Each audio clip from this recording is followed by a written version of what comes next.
Masih di Kompas Siang, saudara para pegawai KPK mengadukan sikap Badan Kepegawaian Negara dan pimpinan KPK ke Komnas HAM atas hasil tes wawasan kebangsaan. Soal keputusan BKN dan pimpinan KPK, DPR menilai sebagai keputusan menyimpang dari tujuan revisi Undang-Undang KPK.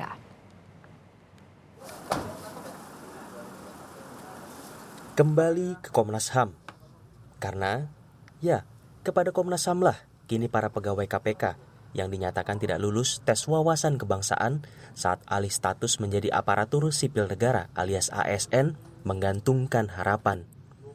Kamis kemarin, para pegawai KPK didampingi Direktur YLBHI Asfinawati kembali datang ke Komnas HAM untuk melengkapi bukti tambahan laporan dugaan pelanggaran HAM tes wawasan kebangsaan. Jika tidak ada perubahan keputusan dari pemerintah, maka puluhan pegawai KPK dipecat dari KPK. 51 pegawai langsung dipecat per November 2021. Sementara 24 lainnya dibina, namun tanpa kepastian tetap di KPK. Untuk mendalami bukti pelanggaran HAM, pekan depan Komnas HAM memanggil Ketua KPK, Firly Bahuri, untuk dimintai keterangannya soal laporan pegawai KPK. Kami sedang mendalami fakta, dari fakta lah nanti akan kelihatan apa kasusnya, bagaimana konstruksi peristiwanya, dan siapa yang tanggung jawab. Gimana? Kami merencanakan minggu depan. Jadi kalau ini segera selesai, minggu depan kami langsung panggil. Dalam program Satu Meja di Kompas TV yang dipandu Wakil Pemimpin Umum Harian Kompas Budiman Tanurejo, Wakil Ketua BKN Supranawa Yusuf mengakui tes buat pegawai KPK berbeda dengan tes buat pegawai pemerintahan lain. Pertanyaannya misalnya, menyikapi referendum Papua. Tapi kalau bagi pegawai KPK ini kan banyak pejabat tingginya, direktur, kepala biro, dan seterusnya, penyidik senior, dan sebagainya. Jadi toolsnya berbeda. Yang kita lihat adalah tidak di pengetahuannya, tetapi value, nilai, implementasinya, ya, kesehariannya seperti apa. Jadi semua kita lihat. NKRI gimana Pak, misalnya Pak? Ada yang tidak setuju atau misalnya Papua, referendum untuk Papua misalnya. Dia setuju supaya ada referendum Papua. Ada yang nggak setuju misalnya untuk daerah istimewa, daerah khusus. Kan NKRI ini. Padahal tugas ASN itu salah satunya adalah menjaga NKRI, menjaga persatuan dan kesatuan NKRI, perekat bangsa.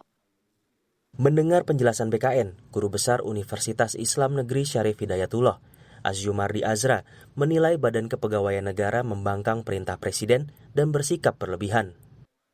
Jadi tidak ada itu orang di Palu Godam nggak bisa dibina, mana ada itu. Emang Anda ini Tuhan apa?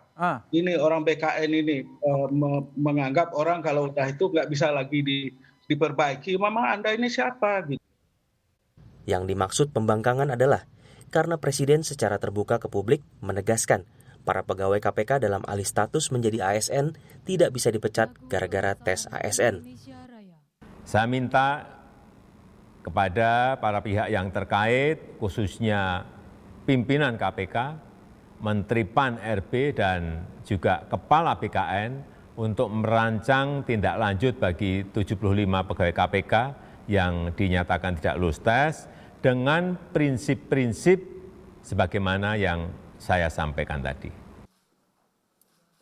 Politikus Partai Persatuan Pembangunan Arsul Sani yang ikut menggodok revisi Undang-Undang KPK yang disahkan pada 2019 menyatakan ada penyimpangan pelaksanaan alih status ASN yang dilakukan BKN dan pimpinan KPK.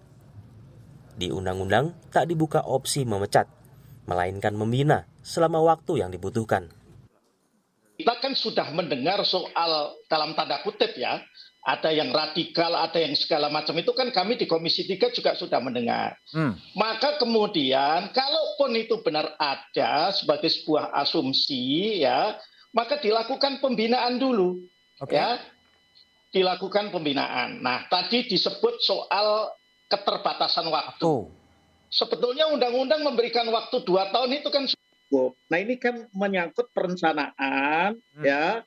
dari teman-teman yang ada di jajaran eksekutif yang bertanggung jawab ya. Sebelumnya, Mahkamah Konstitusi sudah memerintahkan pemerintahan Joko Widodo tak merugikan pegawai KPK dalam alih status menjadi ASN. Keputusan Mahkamah ditetapkan lewat hasil uji materi Undang-Undang KPK hasil revisi 2019. Koordinator Masyarakat Anti Korupsi Indonesia, Boyamin Saiman menilai langkah BKN melanggar putusan MK. Maka, Boyamin mengajukan uji materi ke MK soal pasal tak boleh merugikan pegawai KPK. Kemarin Kepala BKN itu mengatakan tidak merugikan itu ya kalau diberhentikan maka hak-haknya dipenuhi, misalnya pensiun, tunjangan hari tua, atau gajinya juga masih dibayar sampai diberhentikan. Nah ini kan pemaknaan yang artinya sempit, ini hanya sekedar materi. Pemahaman itu tidak boleh merugikan pengabdian, tidak boleh merugikan hak dan wewenang dari pegawai KPK, dan juga berkaitan juga dengan untuk pemberantasan korupsi yang lebih baik dan yang setidaknya mempertahankan yang sudah baik. Kebijaksanaan atas interpretasi Undang-Undang KPK soal alih status pegawai KPK mesti disikapi pemerintah dengan tepat, agar tak merugikan upaya pemberantasan korupsi. Tim Liputan, Kompas TV.